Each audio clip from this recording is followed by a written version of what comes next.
What's up, guys? This is Emmanuel from Team DBZ Biscuit, and today I'm coming at you with a Dinomist deck profile. So let's jump right into it. We start off with 3 Rex. Rex is the main monster of the deck.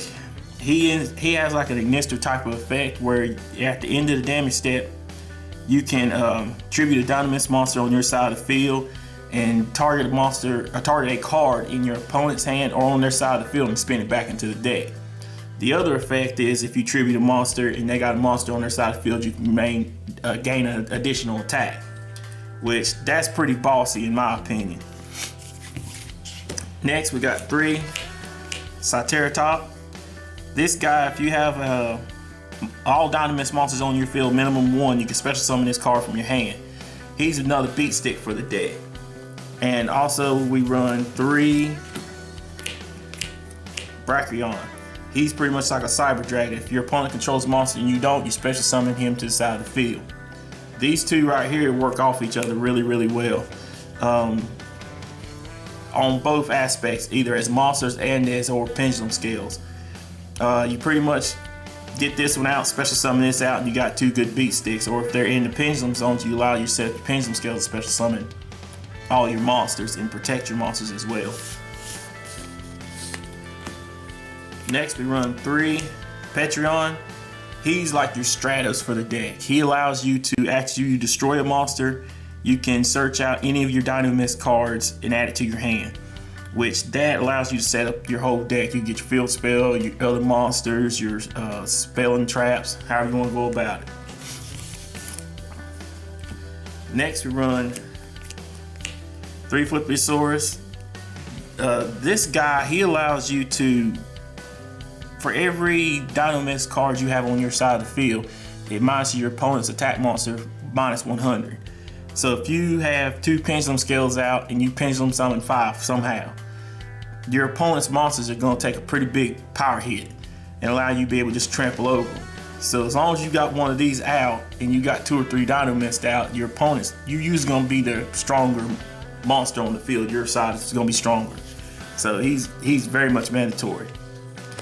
And I run 3 of the Stegosaurus. A lot of people don't like this guy, but to me, he protects your other Dinomist monsters, and to me that's a plus, and to me that will always be needed and necessary in the deck. And I also run 2 Rescue Hamster. This guy, he's a very good utility card. To me, a lot of the pendulum decks are getting a lot of use out of him right now. If you normal summon him, you can target one of your monsters in your pendulum, in your extra deck, reveal it, and then special summon 2 of it from your deck, which that can allow you to potentially OTK somebody, or at least put in massive amount of damage. If he's in your pendulum scale, you could tribute it off and grab 2 of the same monsters and add it back to your hand from your extra deck, which to me that's very good utility too. You can set up a lot of plays from that. But this guy, he is very good and he helps the deck out a lot in what it does.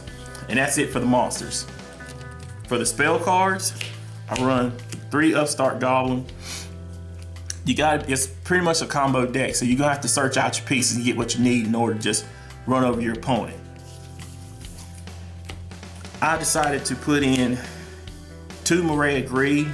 All the monsters except for the Rescue Hamsters are water. So a lot of times if you don't have the hand that you preferably want, or you might want to get some extra advantage, you can kick 2 of your Dinomist back in. If it's not 2 that you want, get the option to draw 3 cards and see what else you can get out of it. I also run 2 of the spell card. I like the increased attack and allows it so that your opponent can't activate effects. That to me is what really helps the deck out. Your opponent's going to want to get rid of this card as soon as it comes out, but to me that it protects your pendulum scales. When I say that, you're going to come more keeping your pendulum scales up. They're going to come more focusing after this so that they can get your attack points down and they can activate their effects. I run 3 of the Dinomist Charge. The Charge is a great effect. It's like a Tinky to be able to search out a Dinomist monster, add it to your hand, and as long as this is a face up on the field, if one of your Dinomist cards either in the pendulum zone on the field, gets sent to the top of the extra deck once per turn, you can add that card to hand.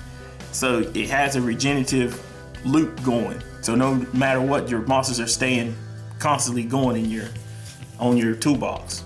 So I like that.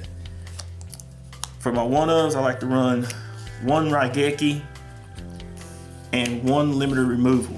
Because all the Dinomist, they're all machines, you allow yourself to open up for a big OTK. Or you can put a defensive push in if you have one monster out there and they decide to attack into you. So to me, limiter removal is a good staple.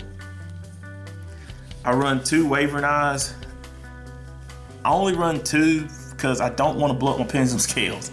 I really only have it in there because in case I go up against either a mirror match or if I'm going up against another pendulum deck. But to me, I'm not wanting to search off of Wavering Eyes. I pretty much want to search off my Dinomist charge. But this is just pretty much a backup strategy in case everything else fails and it's the format. You have to run it. And I run 3 Mystical Space Typhoons because I really don't want to have my Dinomist in the graveyard. I'd rather keep them in the extra deck or in my hand. And that is it for these spell cards. And for the trap cards, I just run 3 Dinomist Rush. This is a slower card, but I like the effect that you can just special summon a monster from the deck and it's unaffected by your opponent's cards. If you want to push for game, it allows you to do that. Or if you just want to get a good defensive block, it allows you to do that. To be able to special summon a Rex just out of nowhere, 24 beater, that's pretty good. And that is it for the deck profile, guys. Like I said, I don't like to have my Dinomist in the graveyard, so I run no extra deck because I don't like to go into XCs and put them in the graveyard. But let us know what you think of the Dinomist deck profile. Leave a comment in the comment section below. Thanks guys for watching. We're out.